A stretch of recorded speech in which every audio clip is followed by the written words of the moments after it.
Bebe. Tubig. Kaya pala sabi ng anak ko kagabi, pinapagalitan ko kasi nasabihan ko, we must learn how to discipline. We must learn how to... Ano siya sa anak ko? Ayun oh. So ayun guys, pauwi kami ng Bicol ngayon dahil sa binyag at first birthday nitong baby Natalie namin. Ayun, makulit-kulit. Tapos may kasama kaming, ayan si Rancho, yung isa naming baby. Ang masakit, may bayad rin pala to sa bus, hindi naman ako na-inform. Ang bayad niya pala is parang isang tao lang din. Ang bali, ang binayaran ko ay isa, dalawa, tatlo, pati si Rancho kasama, no? So ang mangyayari, iiwan ko muna siya sa kapatid ko sa Cubao, no? Kasi hindi ko siya pwedeng isama sa Bicol. Sasama namin sana siya sa Bicol para doon na muna sila. Pero ang mangyayari, hindi pwedeng isama dahil may bayad nga sa bus, no? Pero ayan, maiwan muna siya dahil nga kung may bayad doon sa bus, ano ba, pauwi kami ng Bicol, may bayad pa rin sa bus, so medyo malaki yon. Iiwan muna namin kasi hindi namin kaya talaga. Kaya Rancho, pasensya ka na, iwan ko muna sa Manila, babalikan ko na lang yan pag nagkapera na. Ngayon kasalukuyan ay nandito kami sa sa Cabanatuan. Di pa naalis yung bus. Maya update ko kayo. Let's go.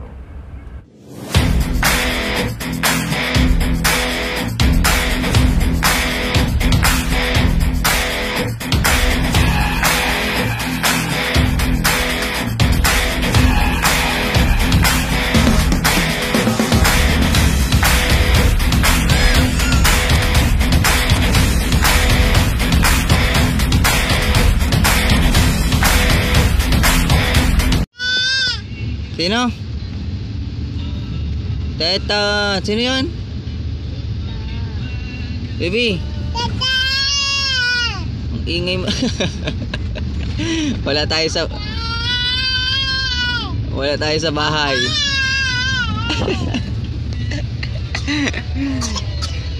Uy, nak. Ang ingay mo, wala tayo sa bahay. Luluha ka na. Dita daw. Sino tinatawag mo, ha? Hindi. Huwag ka na maingay. Saan po? Dito rin yung isa kong anak, tahimik lang. Di pa yan kumakain. Pagdating doon mamaya, papakainin kita, ha? Dito na yata kami sa ano na ba ito? Hindi ko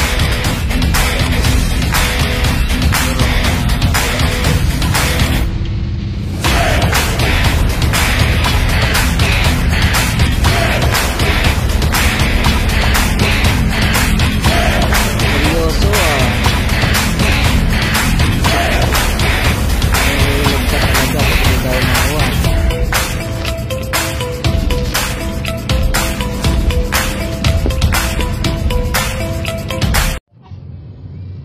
so ayun,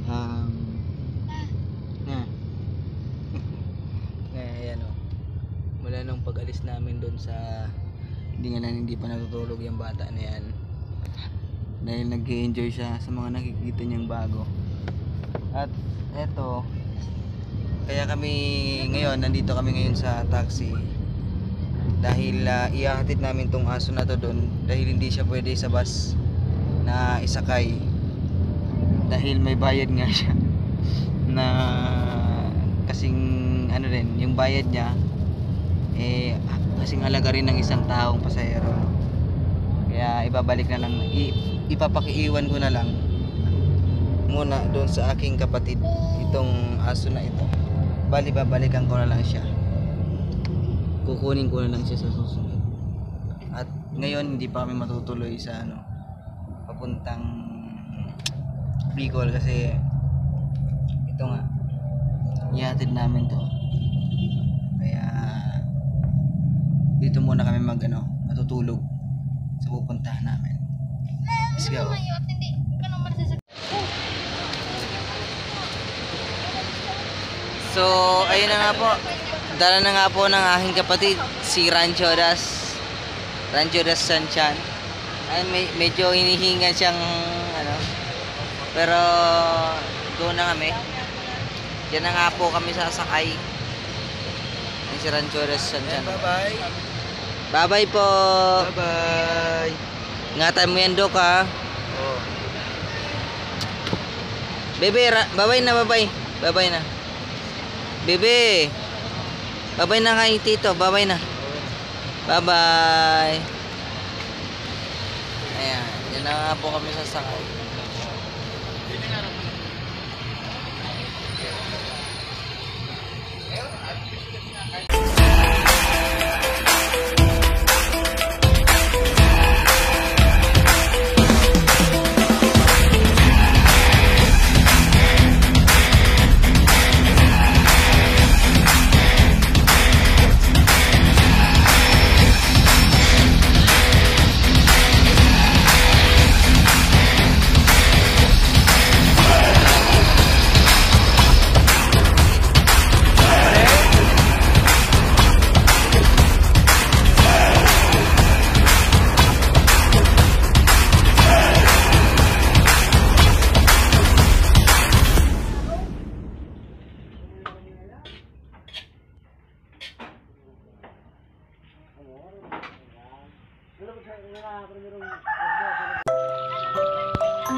Bebe.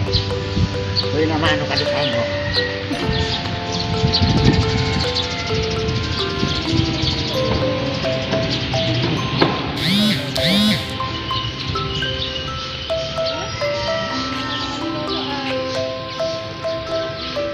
Nasa Kristiyana ka na. May Kristiyana.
Bebe. Bebe.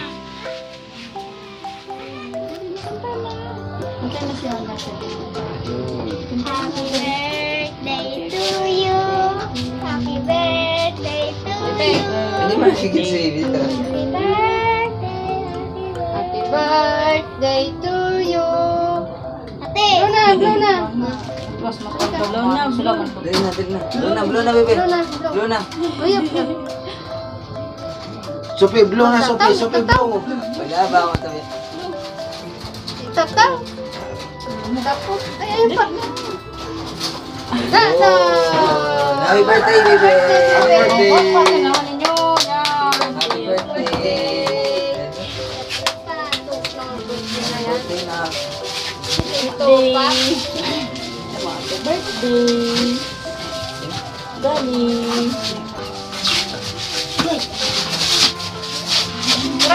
Kasi nasa